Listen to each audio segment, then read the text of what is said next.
Hello and welcome back to Retro Cheese Review.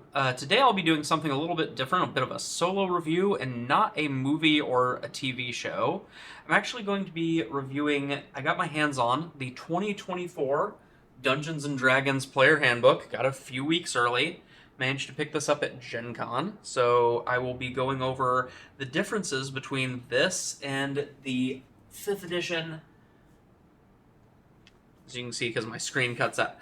You gotta love the blurring background. So this and the old 5th edition. This is technically still 5th edition.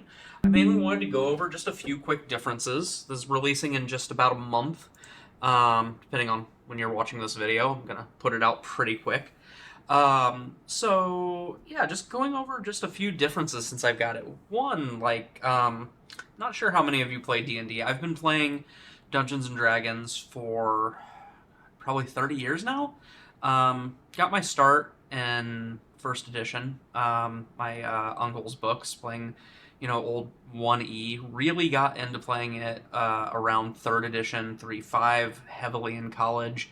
Played probably every edition of D&D, a lot of Pathfinder, a lot of D20 Star Wars, World of Darkness, Werewolf. D&D has always been my primary, go-to. I know everyone around 4th edition kind of jumped ship and went over to Pathfinder.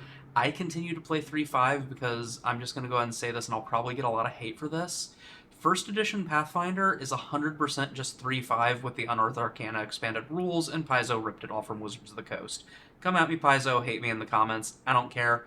It's what it is. I love your free buttons from Gen Con, but there's not much of a difference between 3.5 and that. The biggest changes were taken directly, stolen directly from the Pathfinder, or sorry, from the Unearthed Arcana rules, expanded D&D rules.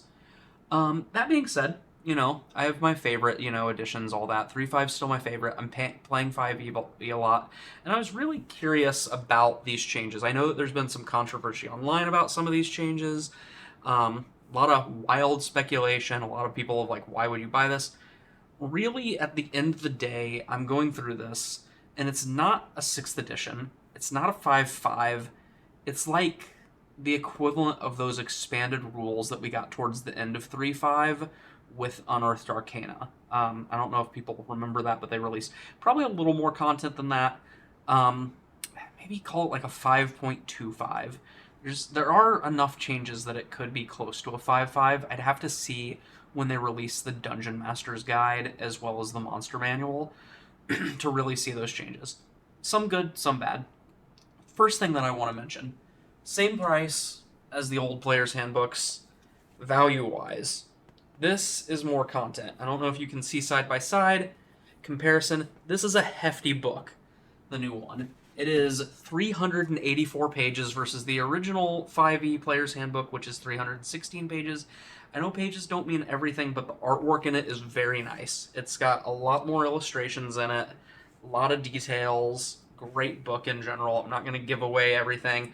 And one thing about having this green screen thing is it kind of tears in, but no, everything is super details, especially when you get to the class pages. There's a ton of detail when it comes to items, but a lot of bang for your buck there, I'll say. It's a hefty book for a player's handbook. I've got pretty much every player's handbook for D&D. This is probably the thickest one that they've put out, most content. So, they don't have the Dungeon Master's Guide yet. I'm waiting to see that if it's as hefty of a boy as this one. So again, the artwork, that, one thing that I'll say, hated 4th edition, but one thing that they added that they really doubled down on in 5e is the background that I was skeptical of at first, but they've really, in this edition, made the background worth even more, to where there is a lot less, weight in your, what used to be called race is now called species. That still matters, but it gives you different bonuses, different flavor text, things like that. It gives you your species bonuses. But one thing that they did is they changed where your stat bonuses come from, which I even noticed they were going that direction previously with some of the expanded books. With most of the D&D 5th edition expansions, have just bluntly been saying, just give yourself a +2 in one stat and a +1 in another stat.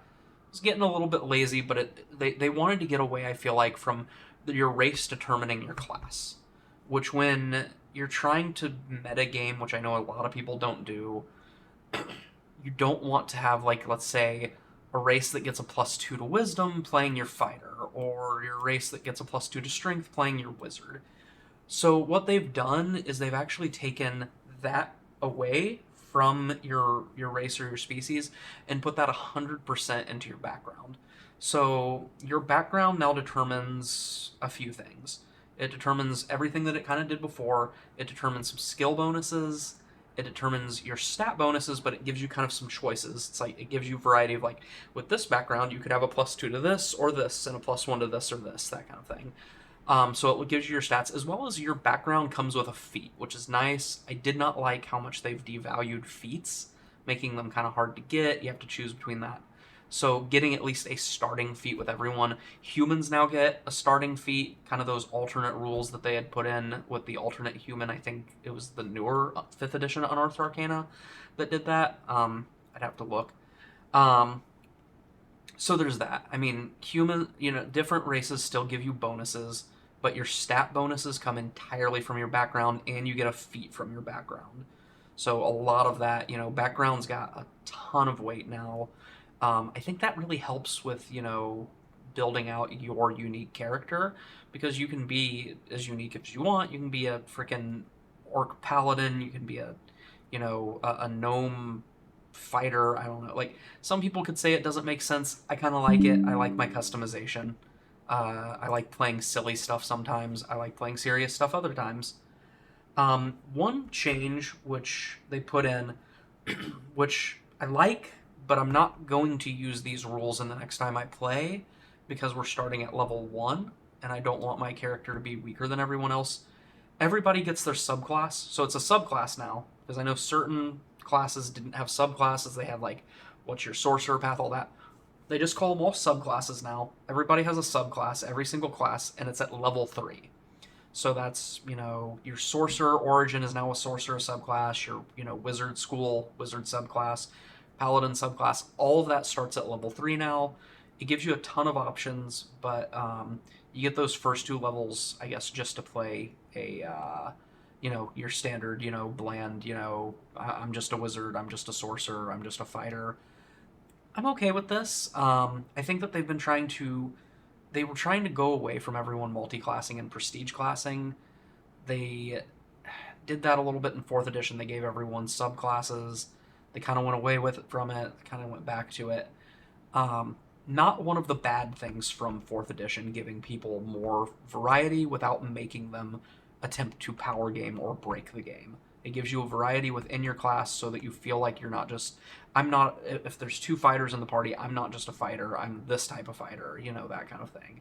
So not a bad thing. As long as they don't go back to the MMO style, we all have a cooldown and we all have these abilities, I'm completely fine with it. Good addition, gives more options. I still miss my prestige classing, but this makes it easier for people who don't want to have 20 different books to figure out a way to really customize themselves. If anything, it's more bang for your buck. Pretty much everyone gets a prestige class, at level 3, if you think about it that way. Now, one thing that they did, which was interesting, is every single class that has spells, they just list out what your spells are per level right with your class, so that you don't go having to hunt them down. And then in the back of the book, you can just look up what the spells do. I think that is interesting, especially because wizards have slightly different spells from sorcerers. They even added an evocation for the sorcerer that felt a little bit like they were kind of going with the warlock, the Eldritch Blast, but not quite. That class, that's just easier to navigate. They did add some, quality of life stuff with navigating the book that I really liked, like that. Other thing, and this is focusing a lot on spellcasters, sorcerers, I feel like keep getting easier and easier to play, and I think they keep overcorrecting, because wizards used to be like, I don't know. I feel like wizards used to make up for, all that power, or they used to have more power to them, whereas sorcerers were for people who wanted less options but more just, I could keep doing this thing over and over again. Something they've added in, all sorcerers now have prepared spells. So I don't really like the instead of known spells. So they they keep feeling more and more like wizards, but with more options with the sorcerer points. I will say one thing: the sorcerer points, they have more, sorcerers now have more versatility, whereas wizards can kind of repeatedly do what they can do with their specialization, which that's more of even a fifth edition change. Um, I'm not crazy about that. I was always a wizard guy. Now there's almost no reason to be a wizard, and you should be a sorcerer.